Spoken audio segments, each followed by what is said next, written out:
Gangnam B-साइड episode 7 के starting में हमें वही सीन दिखाया जाता है जहां पर मिनस्यो चॉय से मिलने के लिए उसके फार्मास्यूटिकल कंपनी गई थी। वो कहता है कि कुछ दिनों में एक बिजनेस मीटिंग होने वाली है। मिनस्यो कहती है कि मुझे याद है आपने कहा था कि आप मेरे लिए कुछ करोगे, इसलिए मैं एक ऐसी पार्टनरशिप चाहती हूँ जिसमें हम दोनों का ही फायदा हो। मुझे आपका पूरा प्लान जानना है। इसके बाद वो अपनी पुरानी कलीग को कॉल करती है, कहती है कि मुझे तुम्हारी मदद चाहिए। फिर हम यूंगिल को देखते हैं। सबसे पहले डोंगो कार से बाहर निकलता है। पता चलता है कि वो लोग उसे किडनैप करके लेकर जा रहे थे।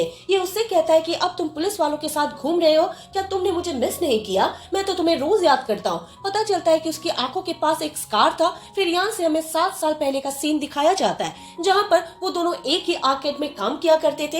एक दिन गुस्से में के उसे मारने लग जाता है। कहता है कि मैंने तुम्हारे लिए इतना कुछ किया और तुम मुझे ऐसे रिपे कर रहे हो। उस वक्त अपनी जान बचाने के लिए यूंगिल ने उसे हिट किया था और ये स्कार उसी चोट का निशान था।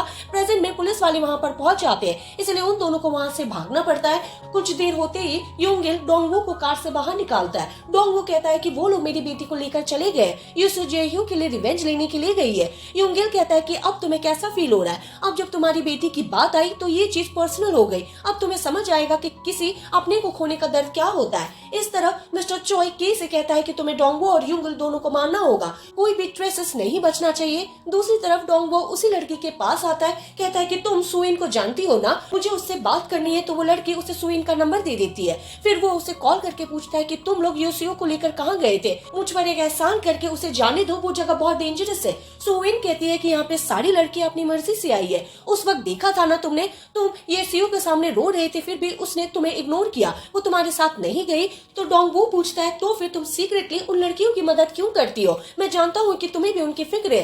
लेकिन सुइन कोई जवाब नहीं देती। वो लड़की बताती है कि सुइन तो बस वही करती है जो उसे करने के लिए कहा जाता है। कुछ टाइम पहले के आया था, उसने मुझे बहुत सारे पिल्स दिए, कहा कि मैं सब ये पिल्स बांट दूं। वो जगह मुझे ठीक से याद तो नहीं है, लेकिन वो एक खाली और शांत जगह थी, वहाँ पर कोई नहीं था। ये सुनकर डोंगवू को याद आता है क्लब के पास एक ऐसी ही जगह थी।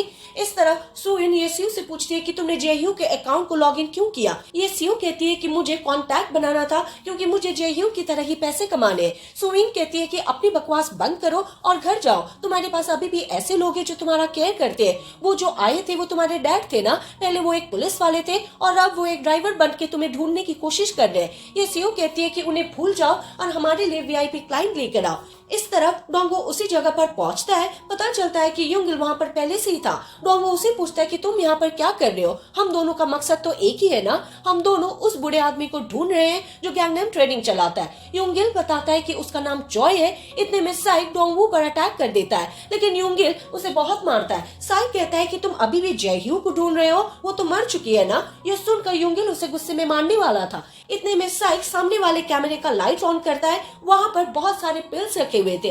इस तरह सुइन ये सीयू से पूछती है कि यहाँ पर आने का तुम्हारा रियल रीजन क्या है? तो ये सीयू उसे वही वीडियो दिखाती है जो वीडियो जेह्यू ने बनाया था। कुछ टाइम पहले जेह्यू ने उसे वो वीडियो भेजा था, कहा था कि ये अपने डैड को दे देना। सुइन उसे कहती है कि तुम रिवेंज लेने की कोशिश कर रही हो ना, लेकिन तुम उनका कुछ बिगाड़ नहीं पाओगी। तो ये सीयू कहती है फिर तुम क्या चाहती हो? मैं आराम से बैठकर तमाशा देखूं? अगर हमने थोड़ा सा अपने ऊपर भरोसा किया तो फिर हम बहुत कुछ कर सकते हैं। थोड़ी देर में के वहाँ पर आता है। पता चलता है इस बार जितनी भी लड़कियों को लाया गया था वो सारी लड़कियां इस बिजनेस में नहीं थी।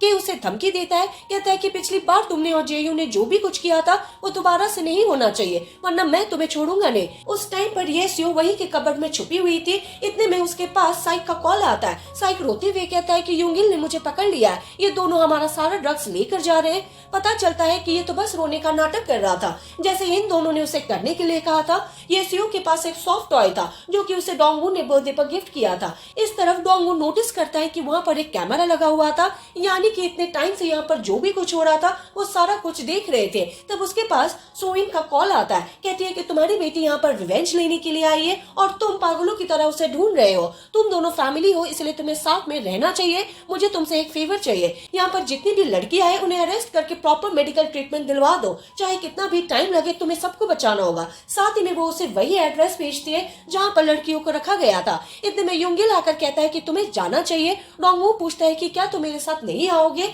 ये जगह एक ट्रैप है, तुम्हें मेरे साथ चलना चाहिए। यूंगिल कहता है कि चाहे कुछ भी हो मुझे यही रहना होगा, वरना मैं उन लोगों से मिल नहीं पाऊंगा। हम दोनों में किसी एक को अपनी लाइफ को रिस्क में डालना ही होगा। तुम्हारा सेफ रहना जरूरी है, येसियो तुम्हारा वेट कर रही है। इस तरह सुइन येसियो से कहती है कि मुझे लगता है कि तुम सही बोल रही हो, इसके पहले कि देरी हो जाए मुझे कुछ ना कुछ करना होगा। इतना कहकर वो उस आदमी के सर पर हिट करती है। फिर हम यूंगिल को देखते हैं, उसने सारे पेल्स पर पेट्रोल डाल दिया था और वो एक लाइटर लेकर बैठा था। इतने में वहाँ का दरवाजा खुलता है, वो लोग अंदर किसी टाइप का गैस इंसर्ट करते हैं जिस वजह से वो फेंट हो जाता है। सुइन येसियो से कहती है कि तुम्हारे डैड तुम्हें लेने आ रहे हैं, तुम्हें जाना होगा उनके साथ ही में वो सबसे कहती है कि कोई कहीं नहीं जाएगा। उसी मोमेंट पर के अंदर आता है, कहता है कि तुम इवेंट के लिए नहीं जा रही हो। वो येसियो को देखते ही पहचान जाता है। पता चलता है कि उन लोगों ने यूंगिल को पकड़ लिया था। ये सुइन को बहुत ही बुरी तरीके से मारते हैं। कहते हैं कि मैं डिसअपॉइंटेड हूँ, तुमने मुझे इतना बड़ा धोखा देने की कोशिश की है। सुइन कहती है कि तुम एक पालतू कुत्ते हो जो दूसरों के पैसे पर पलते हो। के कहता है कि तुमने अपनी लाइन क्रॉस कर दी।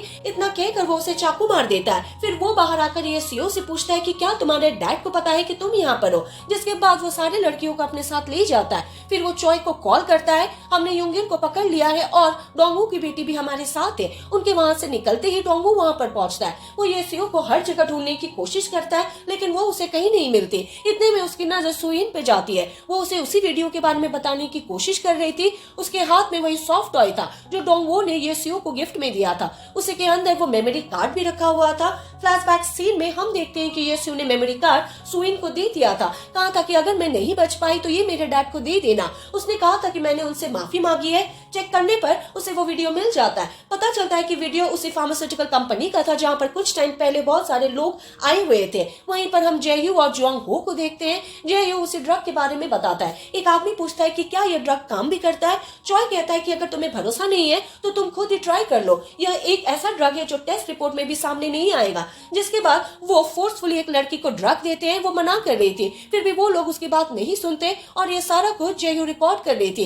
प्रेजेंट में डोंग हो जीसू से कहता है कि मैं तुम्हें वो वीडियो भेज रहा हूँ, तुम उस वीडियो को फॉरेंसिक वालों के पास लेकर जाओ। ये सीओ उसी वीआईपी पार्टी में गई थी। वहां पर वो लोग लड़कियों के ऊपर ड्रग टेस्ट करने वाले थे। यह वीडियो हमारा बहुत बड़ा प्रूफ है। वहां पर वो लोग किसी ट्रायल के बात कर रहे थे जिसके बाद उन लोगों ने लड़कियों के अंदर ड्रग इंजेक्ट किया। जीसू पूछती है कि क्या तुम क्लिनिकल ट्रायल की बात कर रहे हो। मिनसियो इन दिनों बहुत ही अजीब बिहेव कर रही है। काफी टाइम से जैंगो उसका पीछा कर रहा है। वो बार बार किसी फार्मास्यूटिकल कंपनी जाती है। पहले तो मुझे समझ में नहीं आया था कि वो ऐसा क्यों कर रही थी, लेकिन अब मुझे समझ आ गया। फिर वो मिनसियो के कलीग से मिलने जाता है। वो कहती है कि मिनसियो ने मुझे पहले ये सब कुछ बता दिया है। मिनसियो ने मुझे बताया था कि जुनसो के डेथ के बाद वो भी इस गेम का हिस्सा बन जाएगी। मैंने भी उसका साथ दिया। उसने सारे एविडेंस इकट्ठा करके रखे हुए। जिसके बाद मिनसियो को कॉल करता है। कहता है कि जेयू का वीडियो मेरे पास है, मैं तुम्हें वीडियो देने के लिए तैयार हूँ, लेकिन तुम्हें एक बात प्रॉमिस करना होगा। मेरी बेटी वहीं पर है, जब तक मैं वहां पर पहुंच ना जाऊं तुम्हें उन लोगों को रोक कर रखना होगा। इसके बाद वो फार्मास्यूटिकल कंपनी पहुंचती है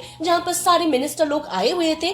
दूसरी तरफ हम यूंगिल को देखते हैं। वो गुंडे उसे कहीं लेकर जा रहे थे। इतने में उसे होश आता है। इस तरफ चोय के अंदर आते ही प्रोसिक्यूटर टैग अंदर आता है। उसे देखकर मिनसियो हैरान हो गई थी क्योंकि कुछ दिन पहले उसने चोय के कहने पर टैग को अरेस्ट करवाया था। सब लोग उसे देखकर शॉक थे। कहते हैं कि हमें तो लगा कि तुम बाहर ही नहीं आ पाओगे, तुम्हारा इन्वेस्टिगेशन इतनी जल्दी खत्म हो गया। तो टैग कहता है कि ये तो सब बस फॉर्मेलिटी था। इतने में मिनसियो चोय से पूछती है कि ये सब क्या है। चोय कहता है कि मिनिस्टर ऑफ जस्टिस की सीट खाली होने वाली है, वो सीट मैं टैग को देने वाली हूँ। मिनसियो पूछती है कि क्या ये टेस्ट था, क्या तुम मेरा टेस्ट लेने की कोशिश कर रहे थे। चोय कहता है कि ऐसा करना पड़ता है, तुमने तो मुझसे कहा था कि तुम्हें इस पूरे प्लान का पार्ट बनना है। तभी टैग उसे कहता है कि मैंने तुमसे कहा था ना, मैं हमेशा तुम्हारा सीनियर रहूंगा। के बाद वो सबको कॉन्ट्रैक्ट डिस्ट्रीब्यूट करती है। एक आदमी पूछता है कि तुमने इस ड्रग के साइड इफेक्ट के बारे में काम किया है ना। चॉय कहता है कि तुम खुद ही देख लो। इतना कहते ही दरवाजा खोलता है जहाँ पर सारी लड़कियां थी। वहीं पे हम यूसियो को भी देखते हैं। मिनसियो ने डोंगवू से पूछा था कि तुम्हारा प्लान क्या है। डोंगवू ने